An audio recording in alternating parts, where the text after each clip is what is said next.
بابای عباس حاضر میخواهد که پدر و برادر خودش را در نزد خانه خدا عفو کند، یعنی ببخشد. بابوش الرحمن الرحیم به حرمت قل ولا احد ولا الصمد لم یلد ولم یولد ولم یکن له کفوا احد. از همه شما احترامانه خواهش میکنم که همین بابای عباس میرود با نباشه که التماس به همون دعای بعد مقصد فند فریبش کنه بابای عباس. بچه‌ها جون شما خواهش میکنم که در اون تلفن کسی در همین شهر دوشنبه خود که جای باشه نباشه همون دعای بعد او دلیت کنه انشالله با دعای دولت بنوم شما میره. برادران عزیز، کسانی که میخواه حج عمره بیاین مرحمت با شرکت قاری فروخ با همین رقم‌های زیر نوار در تماس بروی. قاری فروخ خود جواب میتونه که با دل پر مراجعت کنه و بیای خانه خدا را زیارت کنه و با دل پر بزنه بره. این اما با همراه بابای عباس حج عمرش بود شید انشاءالله که خدا به وطن میروه. انشاءالله و رحمان بیای با دل پر بیای با دل پر بروی بره. درگاه خدا ناامید و نمیکنن این شرکت. خداوند که جای باشن حیات باشن نکنه. برادران عزیز، کدومه که همین دعای بعدی همه بابای عباس از شبکه‌های اجتماعی کور میکنه و دلیل میکنه، الله بزرگ مهربان یک اجر به نهایت بزرگ نصیبش کنه و کسانی که نمیکنن به الله بزرگ میسپاریم شو در قیامت جواب سوالشون در قیامت میکنه. بابای عباس در حق مردم تاجیکستان، در حق غریبان، مسافران، مهاجران یک دعای نکن. برادران عزیز، کسانی که میخواه سرحد روسیه را عبور کنه، اینا برادر ما دلاورشاه به نهایت ماشینای بلند هوای خوب داره، میتونه که با دل پر در همین دلاورشاه مراجعت کنه. شما خودتون میدونه که من هر کسی را که گام میزنم مقصد با دلیل حجت گام میزنم، به انسان را میشناسم میدونم با مقصد دربارش گام میزنم. الله بزرگ مهربان دلاورشاه برادر ما را برای کار کشایش کارش بده که در کسب کار جانش الله بزرگ برکت بده. باباش با همین اکد دلاورشاه جون خداوند برای کار کشایش کار در درگاه خونه خدا دائما دارین تکنیکش پر ایکری گادنا دالا و دان تبسم خنده باشه او روح کشته اکد دلاورشاه است رحمت کنه شویته جنت کنه. الله مهربان است. برادران عزیز، کسانی که میخواهید دلاورشاه و شرکت دلاورشاه سرحد راسته را عبور کنه، اینا مرحمت مراجعت کنه با دل پر. الله همه تا نگهبان باشه. این خانه قشنگ است ولی خانه ما نیست. این خاک عجیب است ولی خاک وطن نیست. درود خداوند بر شما بینندگان گرامی. اینک ما با همراهی بابای عباس میریم. بابای عباس با خانه خداوند یعنی با کعبه خیر و خوش میکند و به سوی وطن رهسپار میشود. بابای عباس الحمدلله بابای عباس و بابای عباس حاضر میخواهد که پدر و برادر خودش را در نزد خانه خدا عفو کند، یعنی ببخشد. بابوش الحمدلله هم تو میشه. بابای عباس از همین مقصد همین قریب تقریبا 20 روزه که شما در همین جای چی چیزا را دیدین؟ چی چیزا خوشتون آمد؟ چی چیزا خوشتون نآمد؟ به من همه چیز خوش آمد. من میخوام که اینجا برم خیره که جای عمره نیستم که مگرم برم با تاجیکستان یک خدمت در پیش اولادم نشون بتیم شهر و رحمان با بر میگردم به همین پیش الله بزرگ به خونه خدا با بر میگردم میام انشاءالله. که برادران عزیز حاضر ما میریم انشاءالله با هم رسول الله بابای عباس برادر و پدر خودش را دعا و درود میکنه و خیر خوش میکنه به خانه الله بزرگ. اینا برادران اومدن تاجیکا، اینا برادران اومدن بابای عباس عیدن شناختن. انشاءالله که از میرین خیر خوش میکنه بابای عباس به خانه خدا. اینک برادران عزیز، ما در روپروی قبله ایم و بابای عباس بهترین انسان های مقصد. شما کامنتاری هر یکی شما را ما خوندیم در حق بابای عباس دعا و درودی نیک کرده. الله بزرگ مهربان هرچه قبول کنه به درگاهش. این سفر به وطن داره. خداوند بزرگ مهربان ناامیدش نکنه و ساق سلامت به وطن بره و به نهایت بابای عباس وطن دوست می داشته. چگونه که در بالا قید کردیم، در همو یک شعر در قید کردیم، به نهایت وطن دوست می داشته. بابای عباس برای بینندگان مقصد شما دعا و درود کردین در حق برادر و پدر و مادراتون و برای بینندگان دعا کنید که شما پدر مادر یعنی پدر و برادر خود را دوست می‌دارید. یک دعا و درود کنید تا اینکه بینندگان ببینند که شما پدر و مادر و برادر خود را نغز می‌بینید، دوست می‌دارید. اعوذ بالله من الشیطان الرجیم. بسم الله الرحمن الرحیم. الحمد لله رب العالمین الرحمن الرحیم مالک یوم الدین ایاک نعبد و ایاک نستعین اهدنا الصراط المستقیم صراط الذین انعمت علیهم غیر المغضوب علیهم ولا الضالین.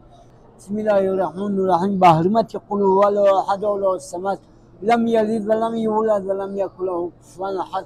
سبحان ربک رب العزة عما یصفون و سلام علی المرسلین والحمد لله رب العالمین. اله آمین. بخشم ثواب ثمرات ربانی را بلیزاق یک. سبحان الله. برای پرفتوی حضرت محمد مصطفی صلی الله علیه و سلم پروردگار در این درگاه خدا اوراق پدر مادر ما اوراق رحمتی اکای کرام دین ما گوش نشکار بگردن حفظ کمسر سیاه گردن در پرده حضرت بیبایشه مادر نصیب یا رزق روزیشو بگردنی. خداوند کریم ای درگاه ناامیدم نکنی. دعای خوندگی من خداوند کریم به درگاه قبول کنی. پروردگار در این درگاه اومدم که با خونه خدا پروردگار خیر و خوش کنم. خداوند کریم سفر ما به خطر گردنی. ساق سلامت آوردیم، ساق سلامت به مراد مقصد به وطنم برگردم. پروردگار تیاز های ددیل داریم. خداوند جامع عمل بشم. خداوند کریم باز ای وطن به همین خونه خودت نصیب یه روز قروزین بگردونی با بیان خونه تا زیارت کنم. پروردگار رو از درگاه ناامیدم نکنی. تیاز های ددیل داریم. خداوند کریم به ما دعا برسونیم. پروردگار حضرت پیغمبر خدا پروردگار پدری جگرمند شفاعت کنی و از درگاهش ناامید نکنی. خداوند کریم روی جمال پروردگار نصیب دیدارش بگردونی. نامه عمال دست داشت پروردگار به دست راست کنی بگی خداوند کریم ما دست روی میاریم، دست ما خالی نگردیم. ای جمال خدا ناامید نکنی، از درگاه ناامید نکنی. روزی یکم پگاه سیهم ساعت 8 روز سیوم پگاه یعنی که پگاه میروه. روز یکم در چی میشه؟ روز دیوم با ترمینال میره. الحمدلله. روز دیوم ترمینال میروه.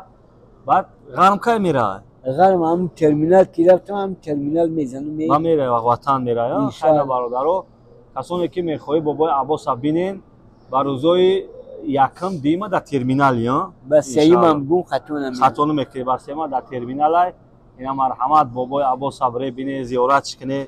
به نهایت انسان خوبه، به نهایت انسان رحم دل. الله بزرگ. با یک چیز دیگه برادران عزیز، با یک چیز دیگه از همه شما احترامانه خواهش میکنم که همین بابای عباس میروه با نباشه که التماس به همون دعای بعد مقصد فند فریبش کنه. بابای عباس یگون نگاه که چه نوری رو در آورده، چه ما انسانی بزیب شده. ای همه شما احترامانه خواهش میکنم که در کدام شبکه‌های اجتماعی در تلفن‌های کدومی که همون دعای بعد بابای عباس هسته هوا را کور کنن و دلیت کنن. الحمدلله. بگو شو بابای عباس. بچه‌های جون ای شما خواهش میکنم که در اون تلفن‌ها کسی در همین شهر دوشنبه خود که جای باشه نباشه همون دعای بعد و دلیت کنه. انشالله با دعای دولت بنومی شما میروه. انشالله. پیش رفتنم با در حق تاجیکستانیانی برادر دونی شیرین دعا میکنم. برادران عزیز کدومی که همین دعای بعد همه بابای عباس شبکه‌های اجتماعی کور میکنه و دلیل میکنه، الله بزرگ مهربان یک اجر به نهایت بزرگ نصیبش کنه و کسانی که نمیکنن به الله بزرگ میسپاریم. شو در قیامت جواب سوالشون در قیامت میکنه. بابای عباس در حق مردم تاجیکستان، در حق غریبان، مسافران، مهاجران یک دعای نیکن و به همه الله اکبر میکنیم. با میری اینا پروردگار با کلی مردمی تاجیک با کلی مردمی که ای شهر تاجیک بعد در شهر آرس مهاجرن خداوند با همه اینا براری کرد که او شویش کرد که او خونه خدا را به امر پاک خدای بخشنده مهربان نصیب زیارت شو بگردن ای قصد قواله خدا دور نگاه شو داره پروردگار آینده چی آزوهای در دیل داره خداوند کریم جامعه عمل پشند دعای منی بیمار خداوند کریم به درگاهش قبول کنی مردم معاجر شهر مسکو را خداوند کریم ایشوری شمال مسکو خدا دور نگاه داره پروردگار ساخت سلامت و ساخت سلامت با مراد مقصد به پیش پدر مادر اهل اوله یار بیار برسونیش در این درگاه خونه خدا پروردگار دعا من نزد خدا به درگاه قبول کنی از درگاه ناامیدم نکنی هر برای قضای پروردگار پیش دفع کنی بسم الله الله اکبر. انا بابای عباس به نهایت دعا و درودی به نهایت خوب کرده در حق پدر و مادر و برادر گذشتگیتان. انشاءالله. برادر تو چی نام داشت برادری که گذشت؟ رحمتی اکای کرمدی اکای کلونی مو بود. دوستش می داشتی ها؟ الحمدلله. الله رحمت و مغفرت شایسته جنت کنه. بابای عباس یعنی که پدر و برادر خود را بخشیده نه؟ الحمدلله در این درگاه خونه خدا چون نبخشیدم در نوم پاکی و یا بمرو هم مرا خیلی بدن نبدن از تو نگاه بینو میکردم. خیلی برادران عزیز بابای عباس در حق مقصد اهل عائله خودش دعا و درود کرد هم مرا بخشید انشاءالله که اینا وطن میروه هر برای هر قضای پیش باید پروردگار دفع کنی بسم الله الله اکبر مردمی کلی تاجیک انشاءالله من با روزا دیم سیما در شهر دوشنبه میشم کزمیت که من زیارت میای با هم ترمینال بیار با در تاکسی های کلوب غر من همون جا انتظار شما هستم و از آن میخزم وطن و غر میرم خدا نگهبان تو باشه و الله بزرگ در پشت پناه تو نگه داره کلی مردمی تاجیک. السلام علیکم و رحمت الله و برکاته. زنده و سربلند و خانه آباد باشه برادران عزیز. فقط از شما دستگیری از ما پیشروی. الله همه تا نگهبان باشه انشاءالله. در زبان تو میمرم مردمی کلی تاجیک شهر شنبه انشاءالله.